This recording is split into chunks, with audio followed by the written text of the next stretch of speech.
लीजिए सुनिए मुंशी प्रेमचंद के लिखे कथा संग्रह मानसरोवर 3 की कहानी परीक्षा, मेरी यानी समीर गोस्वामी की आवाज में। नादिर शाह की सेना ने दिल्ली में कत्लेआम कर रखा है।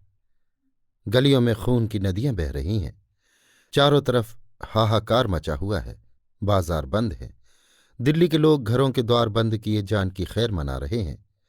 किसी की जान सलामत नहीं है। कहीं घरों में आग लगी हुई है, कहीं बाजार लुट रहा है। कोई किसी की फरियाद नहीं सुनता। रईसों की बेगमें महलों से निकाली जा रही हैं और उनकी बेहुरमती की जाती है। ईरानी सिपाहियों की रक्त पिपासा किसी तरह नहीं बुझती। मानव हृदय की क्रूरता, कठोरता और पैशाचिकता अपना विकरालतम रूप धारण किए हुए है। इसी समय नादिर शाह ने बादशाही महल में प्रवेश किया। दिल्ली उन दिनों भोग विलास का केंद्र बनी हुई थी। सजावट और तकल्लुफ के सामानों से रईसों के भवन अटे रहते थे। स्त्रियों को बनाव सिंगार के सिवा कोई काम न था। पुरुषों को सुख भोग के सिवा और कोई चिंता न थी। राजनीति का स्थान शेर व शायरी ने ले लिया था। समस्त प्रांतों से धन खिंच खिंच कर दिल्ली आता था और पानी की तरह बहाया जाता था। वैश्याओं की चांदी थी। कहीं तीतरों के जोड़ होते थे, कहीं बटेरों और बुलबुलों की पालियां ठनती थी। सारा नगर विलास निद्रा में मग्न था। नादिर शाह शाही महल में पहुंचा तो वहां का सामान देखकर उसकी आंखें खुल गईं। उसका जन्म दरिद्र घर में हुआ था। उसका समस्त जीवन रणभूमि में ही कटा था। भोग विलास का उसे चस्का न लगा था। कहाँ रण क्षेत्र के कष्ट और कहाँ ये सुख साम्राज्य। जिधर आंख उठती थी उधर से हटने का नाम न लेती थी। संध्या हो गई थी। नादिर शाह अपने सरदारों के साथ महल की सैर करता और अपने पसंद की चीज़ों को बटोरता हुआ दीवाने खास में आकर कारचोबी मसनद पर बैठ गया। सरदारों को वहां से चले जाने का हुक्म दे दिया। अपने सब हथियार खोलकर रख दिए और महल के दरोगा को बुलाकर हुक्म दिया, मैं शाही बेगमों का नाच देखना चाहता हूं। तुम इसी वक्त उनको सुंदर वस्त्राभूषणों से सजाकर मेरे सामने लाओ। खबरदार, जरा भी देर न हो। मैं कोई उज्र या इनकार नहीं सुन सकता। दरोगा ने ये नादिर शाही हुक्म सुना तो होश उड़ गए। वो महिलाएं जिन पर कभी सूर्य की दृष्टि भी नहीं पड़ी, कैसे इस मजलिस में आएंगी। नाचने का तो कहना ही क्या। शाही बेगमों का इतना अपमान कभी न हुआ था। हा नरपिशाच, दिल्ली को खून से रंग कर भी तेरा चित्त शांत नहीं हुआ।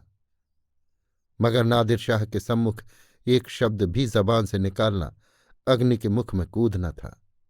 सिर झुकाकर आदाब बजा लाया और आकर रनिवास में सब बेगमों को नादिर शाही हुक्म सुना दिया।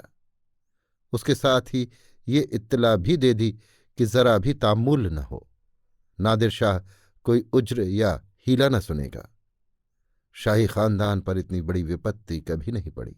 पर इस समय विजयी बादशाह की आज्ञा को शिरोधार्य करने के सिवा प्राण रक्षा का अन्य कोई उपाय नहीं था। बेगमों ने ये आज्ञा सुनी तो हद बुद्धि सी हो गई। सारे रनिवास में मातम सा छा गया। वो चहल पहल गायब हो गई। सैकड़ों हृदयों से इस अत्याचारी के प्रति एक शाप निकल गया। किसी ने आकाश की ओर सहायता याचक लोचनों से देखा, किसी ने खुदा और रसूल का सुमिरन किया, पर ऐसी एक महिला भी न थी जिसकी निगाह कटार या तलवार की तरफ गई हो। यद्यपि इनमें कितनी ही बेगमों की नसों में राजपुतानियों का रक्त प्रवाहित हो रहा था, पर इंद्रिय लिप्सा ने जौहर की पुरानी आग ठंडी कर दी थी। सुख भोग की लालसा आत्मसम्मान का सर्वनाश कर देती है। आपस में सलाह करके मर्यादा की रक्षा का कोई उपाय सोचने की मोहलत न थी। एक एक पल भाग्य का निर्णय कर रहा था। हताश होकर सभी ललनाओं ने पापी के सम्मुख जाने का निश्चय किया। आंखों से आंसू जारी थे, दिलों से आहें निकल रही थीं, पर रत्न जटित आभूषण पहने जा रहे थे। अश्रु सिंचित नेत्रों में सुरमा लगाया जा रहा था और शोक व्यथित हृदयों पर सुगंध का लेप किया जा रहा था। कोई केश गुथाती थी, कोई मांगों में मोतियां पिरोती थीं। एक भी ऐसे पक्के इरादे की स्त्री न थी जो ईश्वर पर अथवा अपनी टेक पर इस आज्ञा का उल्लंघन करने का साहस कर सके। 1 घंटा भी न गुजरने पाया था कि बेगमात पूरे के पूरे आभूषणों से जगमगाती, अपने मुख की कांति से बेले और गुलाब की कलियों को लजाती, सुगंध की लपटें उड़ाती छम छम करती हुई दीवाने खास में आकर नादिर शाह के सामने खड़ी हो गईं। नादिर शाह ने एक बार कनखियों से परियों के इस दल को देखा और तब मसनद की टेक लगाकर लेट गया। अपनी तलवार और कटार सामने रख दी। एक क्षण में उसकी आंखें झपकने लगीं। उसने एक अंगड़ाई ली और करवट बदल ली। जरा देर में उसके खर्राटों की आवाज़ें सुनाई देने लगीं। ऐसा जान पड़ा कि वो गहरी निद्रा में मग्न हो गया है। आध घंटे तक वो पड़ा सोता रहा और बेगमें ज्यों की त्यों सिर नीचा किए दीवार के चित्रों की भांति खड़ी रहीं। उनमें दो एक महिलाएं जो ढीठ थीं, घूंघट की ओट से नादिर शाह को देख भी रही थीं और आपस में दबी जबान से कानाफूसी कर रही थीं। कैसा भयंकर स्वरूप है, कितनी रणोन्मत्त आंखें हैं, कितना भारी शरीर है, आदमी काहे को है, देव है। सहसा नादिर शाह की आंखें खुल गई। परियों का दल पूर्ववत खड़ा था। उसे जागते देखकर बेगमों ने सिर नीचे कर लिए और अंग समेटकर भेड़ों की भांति एक दूसरे से मिल गईं। सबके दिल धड़क रहे थे कि अब ये जालिम नाचने गाने को कहेगा, तब कैसे क्या होगा। खुदा इस जालिम से समझे, मगर नचा तो न जाएगा, चाहे जान ही क्यों न जाए। इससे ज्यादा जिल्लत अब न सही जाएगी। सहसा नादिर शाह कठोर शब्दों में बोला, ए खुदा की बंदियों, मैंने तुम्हारा इम्तिहान लेने के लिए तुम्हें बुलाया था और अफसोस के साथ कहना पड़ता है कि तुम्हारी निस्बत मेरा जो गुमान था वो हर्फ बहर्फ सच निकला।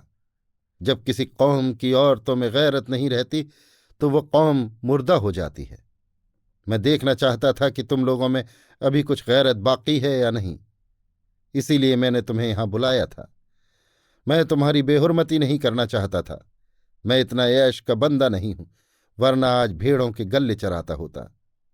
न इतना हवस परस्त हूं, वरना आज फारस में सरोद और सितार की ताने सुनता होता, जिसका मजा मैं हिंदुस्तानी गाने से कहीं ज्यादा उठा सकता हूं। मुझे सिर्फ तुम्हारा इम्तिहान लेना था। मुझे ये देखकर सच्चा मलाल हो रहा है कि तुम में गैरत का जौहर बाकी नहीं रहा। क्या ये मुमकिन न था कि तुम मेरे हुक्म को पैरों तले कुचल देती? जब तुम यहां आ गई तो मैंने तुम्हें एक और मौका दिया। मैंने नींद का बहाना किया। क्या ये मुमकिन न था कि तुम में से कोई खुदा की बंदी इस कटार को उठाकर मेरे जिगर में चुभा देती? मैं कलाम पाक की कसम खाकर कहता हूं कि तुम में से किसी को कटार पर हाथ रख के देखकर मुझे बेहद खुशी होती। मैं उन नाजुक हाथों के सामने गर्दन झुका देता। पर अफसोस है कि आज तैमूरी खानदान की एक बेटी भी यहां ऐसी न निकली जो अपनी हुर्मत बिगाड़ने वाले पर हाथ उठाती। अब ये सल्तनत जिंदा नहीं रह सकती। इसकी हस्ती के दिन गिने हुए हैं। इसका निशान बहुत जल्द दुनिया से मिट जाएगा। तुम लोग जाओ और हो सके तो अब भी सल्तनत को बचाओ, वरना इसी तरह हवस की गुलामी करते हुए दुनिया से रुखसत हो जाओगी। अभी आप सुन रहे थे मुंशी प्रेमचंद के लिखे कथा संग्रह मानसरोवर 3 की कहानी परीक्षा, मेरी यानी समीर गोस्वामी की आवाज में।